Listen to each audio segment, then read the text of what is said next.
শীত মানে বিভিন্ন রকমের সবজির আমেজ, শীত মানে মজা, শীত মানে আনন্দ। বন্ধুরা, শীত মানে পিঠাপুলির উৎসব, আজকে সেরকম শীত মানে নানা রকমের সবজির উৎসব। আজকে সেরকম একটা শাকের রেসিপি নিয়ে চলে আসলাম, আশা করি ভালো লাগবে। বিসমিল্লাহির রহমানির রহিম। আসসালামু আলাইকুম বন্ধুরা, কেমন আছেন? আশা করি যে যেখানে আছেন সবাই ভালো আছেন। দেশ ও দেশের বাইরে থেকে যারা আমার ভিডিওটা দেখতেছেন সবাইকে অসংখ্য ধন্যবাদ, অনেক অনেক ভালোবাসা। বন্ধুরা, আমি এখানে এক আটি পালং শাক নিয়ে এসেছি। পালং শাকগুলোকে, শীতে কিন্তু পালং শাকের মজাই আলাদা। এই পালং শাকটা কিন্তু শীত ছাড়া সারা বছর পাওয়া যায় না, তাই শীতকালে পালং শাকের মজাই আলাদা। আমি পালং শাকগুলো সুন্দর করে বেছে নিয়ে নিচ্ছি। বন্ধুরা, শীতকালে কিন্তু কুয়াশার মধ্যে অনেক পোকা থাকে, সেই জন্য ভালো মতো শাকগুলোকে বেছে নিতে হবে। বন্ধুরা, ভিডিওটা স্কিপ করবেন না, একটা লাইক দিয়ে সম্পূর্ণ ভিডিও দেখার অনুরোধ রইল। আমি সুন্দর করে শাকের ডাটাগুলো ফেলে, আর যে পচা পাতাগুলো ছিল ওগুলো কালকে রাত্রে নিয়ে এসেছে, একটু নরম হয়ে গেছে। পালং শাক কিন্তু অন্যান্য শাক থেকে কম সময় থাকে, পচা যায় তাড়াতাড়ি, সেই জন্য পালং শাক আনলেই রান্না করে নিতে হয় শর্টকাটে, না হলে পচা যায়, একদিনও থাকে না। আমার কত রাত্রে শাকটা নিয়ে এসেছে দেখতে পারতেছেন, অনেকগুলো পাতা নরম হয়ে গেছে। নরম পাতাগুলো আমি ফেলে দিচ্ছি। এইভাবে সম্পূর্ণ শাকগুলো আমি বেছে নিয়ে আসতেছি। বন্ধুরা, নতুন শাক সবাই বাঁচতে পারে, যারা নতুন আছেন আপুরা তাদের জন্য আমি আজকে শাক বাসাটা শেয়ার করতেছি। দেখুন, সম্পূর্ণ শাক আমি সুন্দর করে বেছে নিয়ে চলে আসতেছি। বন্ধুরা, অফ স্ক্রিনে দেখুন, বন্ধুরা অফ স্ক্রিনে আমি সম্পূর্ণ শাকগুলা বেছে নিয়ে চলে এসেছি। এই পর্যায়ে আমি শাকগুলোকে ধুয়ে নিব।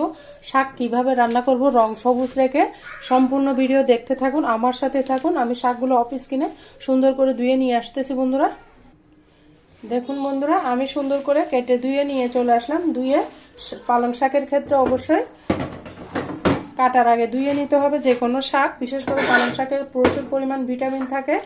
বন্ধুরা, পালং শাকগুলো আমি কেটে নিব। পালং শাক কিন্তু আমার শ্বশুরমশাই বন্ধু ব্যস্ত নসিব করুক, উনি বলতো পালং শাক কিন্তু কাটা লাগে না, গোটা গোটা রান্না করলে স্বাদ। তাই আমি পালং শাকগুলো সবসময় বড় করে কেটে থাকি। উনি যখন বেঁচে ছিল তখন কিন্তু পালং শাক কখনো আমরা কাটতাম না, বেছে ধুয়ে কিন্তু রান্না করে নিতাম। উনি তো আজকে মারা গেছে, 5 বছর হলো। ওনার কথাটা রয়ে গেছে, সব সময় বলতো যে পালং শাক কাটার সময় কাটা লাগে না, শুধু ধুয়ে পরিষ্কার করে রান্না করে ফেললে হয়ে যায়। উনি কিন্তু পালং শাক অনেক পছন্দ করতো, ওনার খাবারের তালিকার মধ্যে পালং শাক আর ইলিশ মাছটা ওনার ফেভারিট ছিল। যাক, আল্লাহ তাআলা আমার শ্বশুরকে ব্যস্ত নসিব করুক। আজকে আমার শ্বশুরের কথা মনে পড়ে গেল। পালং শাক ধুতেছি যখন, তখনই মানুষের কথা, আসলে মানুষ চলে যায়, স্মৃতিগুলো সবসময় মানুষের মাঝে থেকে যায়। তাই বন্ধুরা, আপনাদের মাঝে আমার শ্বশুরের কথাটা আজকে একটু করে শেয়ার করলাম, আশা করি ভালো লেগেছে। শাকগুলা সম্পূর্ণ আমি কেটে নিয়েছি। শাক তো বেশি মশলা লাগে না বন্ধুরা, হয়তো আমার রাঁধুনি আপুরা ভাইয়ারা সবাই জানেন শাক কিন্তু অল্প মশলা দিয়ে রান্না করতে হয়, খেতে কিন্তু অসাধারণ লাগে। আমি এখানে কাঁচা মরিচ আর পেঁয়াজ রসুন কেটে নিচ্ছি। অল্প মশলা দিয়ে কিন্তু শাকের রেসিপি কিন্তু অসাধারণ হয়। সাধারণ জিনিস যদি রাঁধতে পারেন, আপনার মাছ মাংসকে হার মানাবে, এতটা মজা। আজকে আমি কিভাবে পালং শাকটা রান্না করতেছি দেখতে থাকুন বন্ধুরা, আশা করি ভালো লাগতেছে। বন্ধুরা, আমি আজকে পালং শাকটা রান্না করব ট্যাংরা মাছ দিয়ে। ট্যাংরা মাছগুলো ধুয়ে নিয়েছি, পেঁয়াজ রসুনগুলো কাটিয়ে নিয়েছি, সম্পূর্ণ উপকরণ আমি রেডি করেছি। এই পর্যায়ে আমি চুলার মধ্যে চলে যাব। বন্ধুরা চলুন, চুলাতে চলুন। দেখুন বন্ধুরা, এখানে আমি একটা পাতিল বসিয়ে দিয়েছি, দিয়ে দিচ্ছি তেল। এখানে আমি আগে নাস্তা বানিয়েছি, যে তেলটা ছিল সেটা দিয়ে দিলাম। শাক রান্না করব সেই জন্য। এখন দিয়ে দিব আমি এখানে পেঁয়াজ রসুন।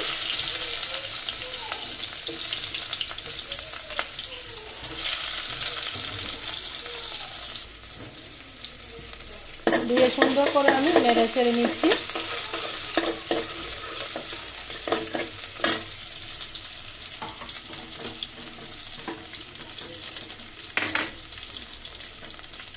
পেঁয়াজ রসুনগুলো ভাজা হলে আমি দিয়ে দেবো কাঁচামরিচগুলো, কুচি করা কাঁচামরিচগুলো।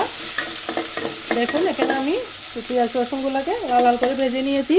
এই পর্যায়ে বন্ধুরা দিয়ে দেবো 1 চামচ মরিচের গুঁড়া, 1/2 চামচ থেকেও কম হলুদের গুঁড়া দিয়ে দিচ্ছি, স্বাদ মতো লবণ।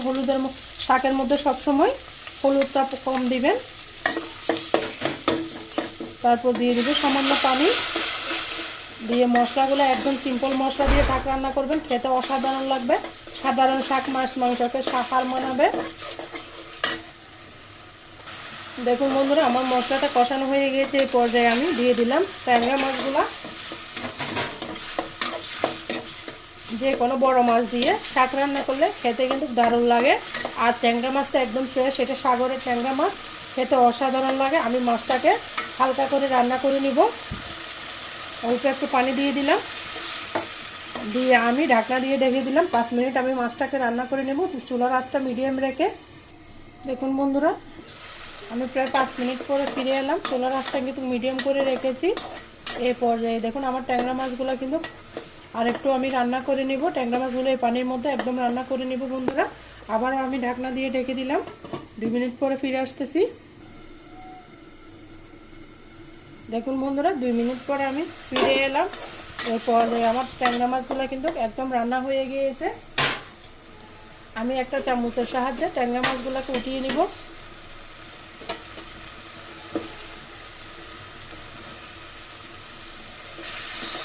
এগুলো ছোট ছোট ট্যাংরা মাছ, প্রচুর ভিটামিন আয়রন আছে সাগরের মাছে।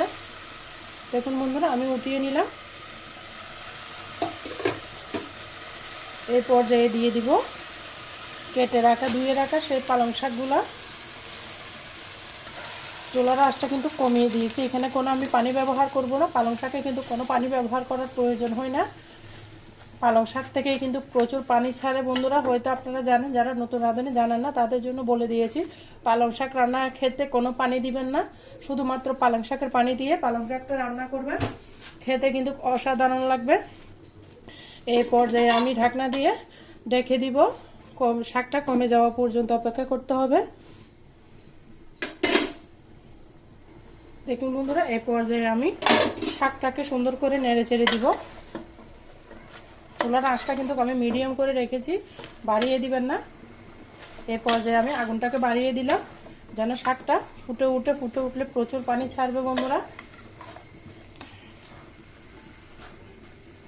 অনেক অনেক মজা। পালং শাক দিয়ে গরম গরম ভাতের সাথে কিন্তু অন্য মাছ মাংস ফেলে রাখবেন, শুধুমাত্র কাঁচা মরিচ আর শুকনো মরিচ দিয়ে এইভাবে যদি পালং শাকটা রান্না করেন, খেতে অসাধারণ লাগবে। গরম ভাতের সাথে কিন্তু পালং শাক খেতে দারুণ লাগে।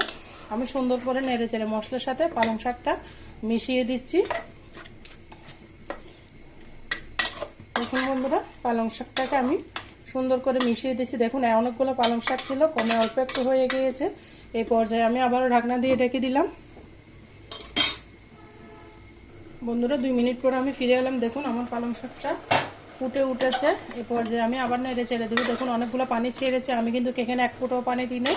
পালং শাকের পানি দিয়ে পালং শাকটা রান্না করব। পালং শাকের পানি দিলে শাকটা কিন্তু পানসে হয়ে যায়, স্বাদ লাগে না। তাই আপনারাও চেষ্টা করবেন পালং শাক দিয়ে পানি দিয়ে পালং শাকটা রান্না করার জন্য বন্ধুরা। এই পর্যায়ে আমি দিয়ে দিব সেই ট্যাংরা মাছগুলো, দিয়ে সুন্দর মতো আমি নেড়ে চেড়ে দিচ্ছি।